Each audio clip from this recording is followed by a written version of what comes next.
சென்னை மாவட்டத்தில் வாக்கு எண்ணும் பணியில் ஈடுபட உள்ள அலுவலர்களை தேர்வு செய்யும் பணி நடைபெற்றது. சென்னை மாநகராட்சி ஆணையர் ஜே குமரகுருபரன் தலைமையில் மேற்பார்வையாளர்கள் மற்றும் நுண்பார்வையாளர்கள் என மொத்தம் 1005 பணியாளர்கள் முதற்கட்டமாக கணினி குலுக்கல் முறையில் தொகுதி வாரியாக தேர்வு செய்யப்பட்டனர். வாக்கு எண்ணிக்கையின் போது பின்பற்ற வேண்டிய நடைமுறைகள் குறித்து அதிகாரிகளுக்கு தேர்தல் அலுவலர் அறிவுறுத்தினார்.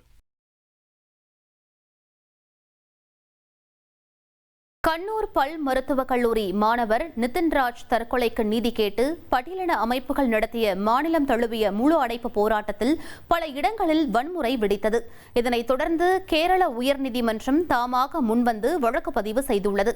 52 தலித் அமைப்புகள் அழைப்பு விடுத்திருந்த இந்த 12 மணி நேர போராட்டத்தால் கேரளாவில் இயல்பு வாழ்க்கை முடங்கியது.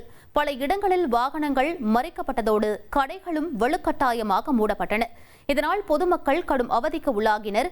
இந்த வன்முறை சம்பவங்கள் குறித்து அறிக்கை சமர்ப்பிக்குமாறு மாநில காவல்துறை தலைவருக்கு உயர்நீதிமன்றம் அதிரடி உத்தரவு பிறப்பித்துள்ளது. சென்னை மக்களின் குடிநீர் தேவைக்காக பூண்டி நீர்த்தேக்கத்திலிருந்து செம்பரம்பாக்கம் ஏரிக்கு 250 கன அடி நீர் திறக்கப்பட்டுள்ளது. 35 அடி ஆழம் கொண்ட பூண்டி நீர்த்தேக்கத்தில் தற்போது 32 அடிக்கு மேல் நீர் இருப்பு உள்ள நிலையில் இணைப்பு கால்வாய் வழியாக வினாடிக்கு 250 கன அடி நீர் செம்பரம்பாக்கம் ஏரிக்கு அனுப்பப்பட்டு வருகிறது. இந்த ஆண்டு போதிய நீர் இருப்பு உள்ளதால் சென்னை மாநகருக்கான குடிநீர் விநியோகத்தில் எந்த பாதிப்பும் இருக்காது என நீர்வளத்துறை அதிகாரிகள் தெரிவித்துள்ளனர். கர்நாடக மாநிலத்தின் முதலமைச்சராக டி.கே. சிவகுமார் விரைவில் பொறுப்பேற்பார் என ராமநகரா தொகுதி காங்கிரஸ் எம்எல்ஏ இக்பால் ஹுசைன் தெரிவித்துள்ள கருத்து அம்மாநில அரசியலில் மீண்டும் புயலை கிளப்பியுள்ளது. ராமநகராவில் செய்தியாளர்களிடம் பேசிய அவர் டி.கே. சிவகுமார் முதலமைச்சர் நாற்காலியில் அமர இருப்பதாக தேதி குறிப்பிட்டு வெளிப்படையாக பேசியுள்ளார். ஏற்கனவே கர்நாடகாவில் முதலமைச்சர் சித்தராமையா மற்றும் டி.கே. சிவகுமாருடைய அதிகார பகிர்வு குறித்து நீண்ட நாட்களாக விவாதங்கள் நடைபெற்று வரும் நிலையில் தற்போது ஆளுங்கட்சி எம்எல்ஏ இவ்வாறு பேசியிருப்பது கர்நாடக மாநில அரசில் தலைமை மாற்றம் ஏற்படுமா என்ற விவாதத்தை மீண்டும் கிளப்பியுள்ளது. மகாராஷ்டிராவில் ஆட்டோ மற்றும் டாக்ஸி ஓட்டுநர்கள் மராத்தி மொழி தெரிந்திருப்பது கட்டாயம் என்ற விதியை தீவிரமாக நடைமுறைப்படுத்த மே 1ஆம் தேதி முதல் சிறப்பு சரிபார்ப்பு இயக்கத்தை தொடங்க அம்மாநில போக்குவரத்து துறை முடிவு செய்துள்ளது. இந்த சிறப்பு இயக்கம் மே 1 முதல் ஆகஸ்ட் 15ஆம் தேதி வரை நடைபெறும் என்று மாநில போக்குவரத்து துறை அமைச்சர் பிரதாப் சர்நாயக் தெரிவித்துள்ளார். மேலும் மகாராஷ்டிராவில் தொழில் செய்ய விரும்புபவர்கள் மராத்தி மொழியை அறிந்திருப்பது அவசியம் என்ற அரசின் நிலைப்பாட்டை அனைவரும் ஏற்றுக்கொண்டுள்ளதாகவும் அவர் கூறியுள்ளார்.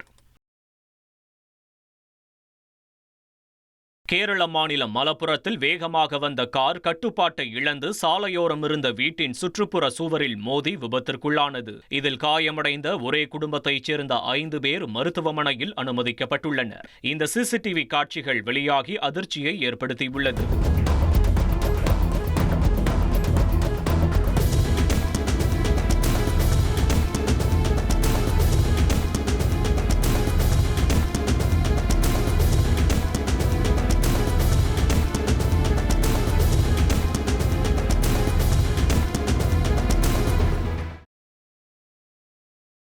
மத்திய உள்துறை அமைச்சர் அமித்ஷா தனது மனைவி சோனல் ஷாவுடன் இணைந்து சோமநாதர் கோயிலில் வழிபாடு மேற்கொண்டார். அவர்களுக்கு ஆலய நிர்வாகம் சார்பில் சிறப்பான வரவேற்பு அளிக்கப்பட்டது. தொடர்ந்து ஜோதிர்லிங்க தலமான சோமநாதர் கருவறையில் அவர்கள் சிறப்பு அபிஷேக பூஜைகளை செய்து சாமி தரிசனம் செய்தனர். சோமநாதர் ஆலயத்தின் அறங்காவலராகவும் உள்ள அமித்ஷா அவ்வப்போது இங்கு வந்து வழிபாடு நடத்துவதை வழக்கமாக கொண்டுள்ளார்.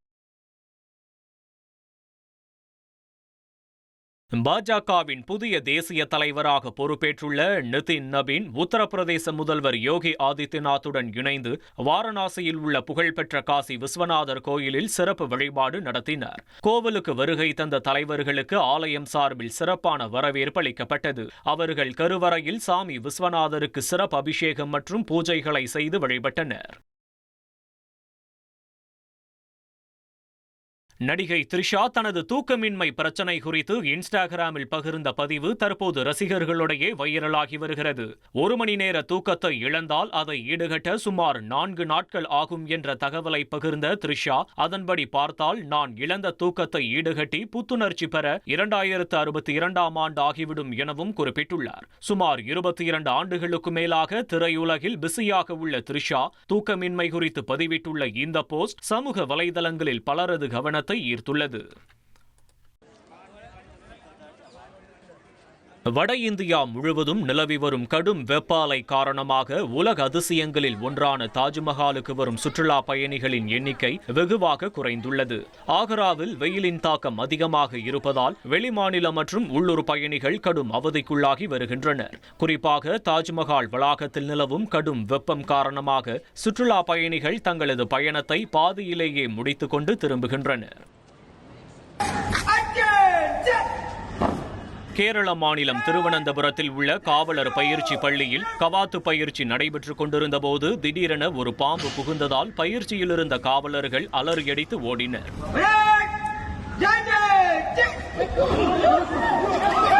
பாம்பை கண்டால் படையும் நடுங்கும் என்ற பழமொழிக்கேற்ப மிடுக்கான சீருடையில் பயிற்சியில் ஈடுபட்டிருந்த காவலர்கள் பாம்பை கண்டதும் பதறி ஓடிய காட்சிகள் சமூக வலைதளங்களில் வேகமாக பரவி வருகிறது. இனி செல்லும் இடமெல்லாம் செய்தி. தந்தி டிவியின் வாட்ஸ்அப் சேனலை ஃபாலோ பண்ணினா செல்ல இருக்கும் இடமெல்லாம் செய்தி. இதோ QR கோட் இப்பவே ஸ்கேன் பண்ணுங்க, ஃபாலோ பண்ணுங்க.